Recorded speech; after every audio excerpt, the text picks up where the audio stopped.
పుత్ర పవిత్రాత్మ నామమున ఆమెన్. సహోదరి సహోదరులారా, జ్ఞానవాణి ప్రేక్షకులారా, శుభోదయం. ఈనాడు మనం పునీత పీటర్ క్లావేర్ గారి పండుగను కొనియాడుతూ ఉన్నాం. పీటర్ క్లావేర్ గారు స్పెయిన్ దేశంలో కతలోనియా పట్టణంలోని దాపులోని వేళ్ళు అనే గ్రామంలో ఒక వ్యవసాయ కుటుంబంలో క్రీస్తు శకం 1581 సంవత్సరంలో జన్మించారు. బాల్యం నుండి కూడా మంచి లక్ష్యాలని ప్రదర్శించారు. తనను క్రీస్తు భగవానునికి అంకితం గావించుకున్నారు. ఫాదర్ షాండోవల్ గారి తోడుగా ఫాదర్ క్లావేర్ గారు తమ గురు సేవలు మొదలుపెట్టారు.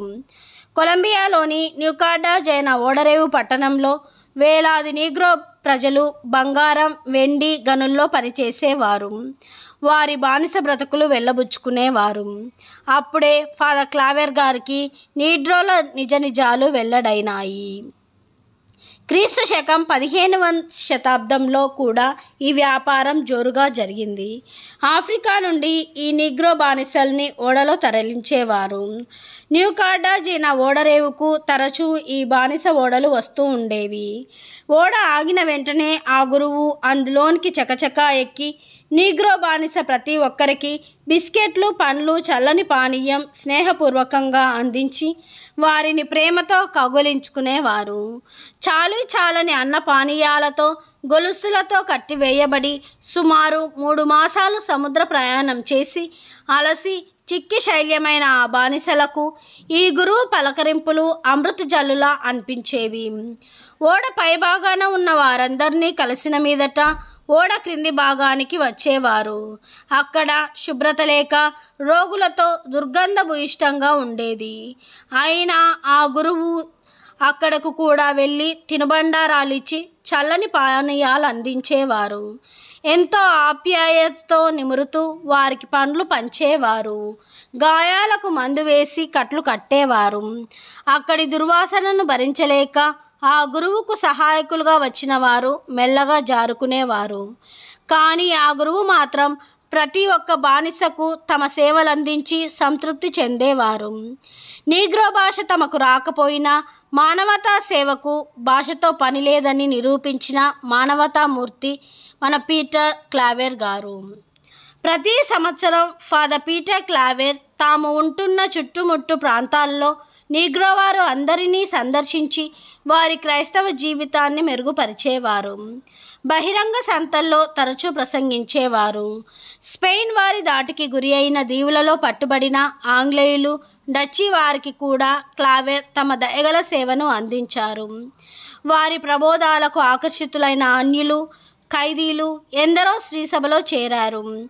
ఇలా 35 సంవత్సరాల పాటు ప్రభు సేవ, బానిసల సేవ, ప్రజల సేవ చేశారు.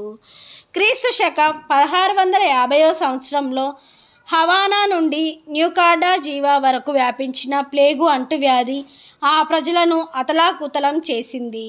వయోభారంతో ఫాదర్ క్లావేర్ ఎటూ తిరగలేక వారి కొరకు ప్రార్థించేవారు.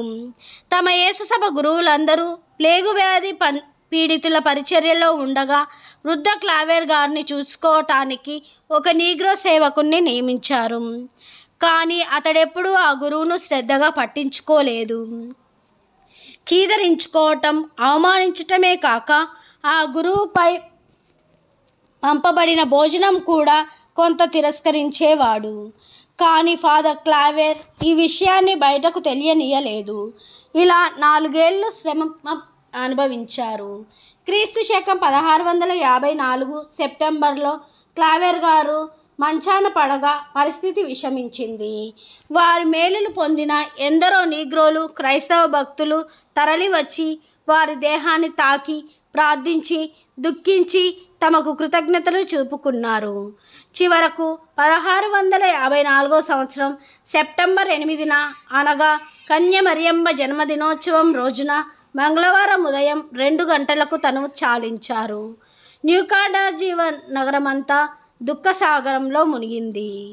క్రీస్తు శకం 1896 సంవత్సరంలో 13వ లియో పోపు గారు వారికి పునీత పట్టం నొందారు. కథోలిక మత ప్రచారాలను వారు పనిచేసిన అమెరికాలోని కొలంబియా దేశాలకు పాలక పునీతులుగా ప్రకటించారు. ధ్యానాంశం. దైవ సేవకుడైన యేసుప్రభు, నీవే మా తండ్రి, మా తల్లివి, మా క్షేమానివి. అందుకే మిమ్ము సదా ప్రేమిస్తున్నాను. ఆమెన్.